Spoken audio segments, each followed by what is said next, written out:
مشركي زماننا أغلل شركا من الأولين لأن الأولين يشركون في الرخاء ويخلصون في الشدة ومشرك زماننا شركهم دائم في الرخاء والشدة. Al-Musannif rahimahullah ta'ala mengatakan kaidah yang keempat, musyrikin di zaman kita syiriknya lebih besar, lebih dahsyat daripada syiriknya orang-orang terdahulu. Karena orang-orang terdahulu mereka berbuat syirik ketika mereka senang dan mereka bertauhid ketika mereka susah. Adapun musyrikin zaman kita, syirik mereka terus menerus. Waktu senang mereka syirik, waktu susah pun mereka tetap syirik. Maka ini menunjukkan bahwasanya musyrikin zaman kita syiriknya lebih dahsyat. Sebabnya jelas bahwasanya Allah Azza wa Jalla telah memberitakan bahwasanya musyrikin terdahulu kalau kesusahan mereka bertauhid, mengikhlaskan doa itu hanya kepada Allah Azza wa Jalla. Mereka tidak mau berdoa kepada selain Allah karena mereka mengimani dan mengetahui tidak ada yang bisa menyelamatkan dari segala kesulitan kecuali Allah Azza wa Jalla. Sebagaimana firman Allah Azza wa Jalla di dalam surah Al-Isra ayat 67. Wa idza massakumud dhurru fil bahri dhalla man tad'una illa iyyah falamma najjakum ilal barri a'radtum wa kana al-insanu kafura. Apabila kalian ditimpa oleh kemudaratan di lautan, hilanglah segala yang kalian sembah selain Allah. Yang tersisa hanya Allah Azza wa Jalla. Yang diingat hanya Allah Subhanahu wa ta'ala. Dan ketika mereka atau kalian diselamatkan ke daratan, kalian berpaling lagi dari Allah Azza wa Jalla. Sungguh manusia ini benar-benar kafir. Dalam ayat yang lain dari surah Luqman ayat 32, wa idza ghasyiyahum mawjun kadh-dhulali da'u Allah mukhlishina lahuddin. Ketika mereka diliputi oleh ombak seperti awan yang naik di atas mereka, mereka berdoa ikhlas hanya kepada Allah Subhanahu wa ta'ala. Kemudian dalam surah Al-Ankabut Allah Azza wa Jalla sebutkan ayat 65, falamma najjahum ilal barri idza hum yusyrikun. Ketika mereka diselamatkan ke daratan, mereka kembali berbuat syirik kepada Allah Subhanahu wa ta'ala.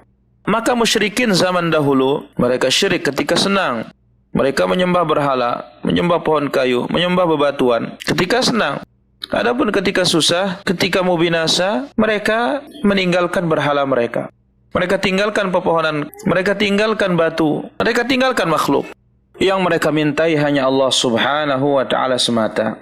Maka musyrikin di zaman dahulu, mereka ketika susah benar-benar ikhlas kepada Allah Subhanahu wa ta'ala. Oleh karena itu, apabila dalam kesusahan tidak ada yang bisa menyelamatkan kecuali Allah Azza wa Jalla, maka bagaimana mungkin kita akan berdoa kepada selain Allah ketika senang? Adapun musyrikin di zaman kita ini, yaitu kaum muslimin yang terjatuh dalam kesyirikan. Kesyirikan mereka terus-menerus, waktu senang maupun waktu susah. Mereka tidak pernah mengikhlaskan doa kepada Allah Azza wa Jalla ketika susah. Justru semakin susah mereka, semakin syirik mereka. Mereka memanggil nama-nama para wali, memanggil nama-nama orang-orang saleh. Mereka meminta pertolongan kepada selain Allah Azza wa Jalla. Kenapa? Karena dai-dai yang batil, dai-dai yang sesat. Mereka mengatakan, kami akan selamatkan kalian di lautan. Apabila kalian ditimpa kemudaratan dan musibah, panggil nama-nama kami akan selamatkan kalian. Dan ini diriwayatkan dari masyayikh, tokoh-tokoh tarekat sufiyah. Maka kesyirikan mereka terus-menerus ketika senang maupun ketika susah. Dengan demikian, kesyirikan mereka lebih dahsyat, lebih mengerikan dari syiriknya orang-orang terdahulu.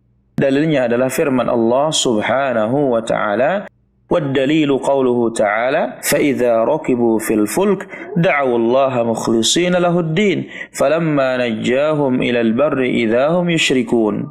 Syekh rahimahullah membawakan dalil tentang musyrikin belakangan lebih besar syiriknya daripada orang-orang terdahulu, karena orang-orang terdahulu mengikhlaskan ibadah dan doa mereka ketika susah dan mereka syirik ketika senang. Itu firman Allah dalam suratul Ankabut ayat 65.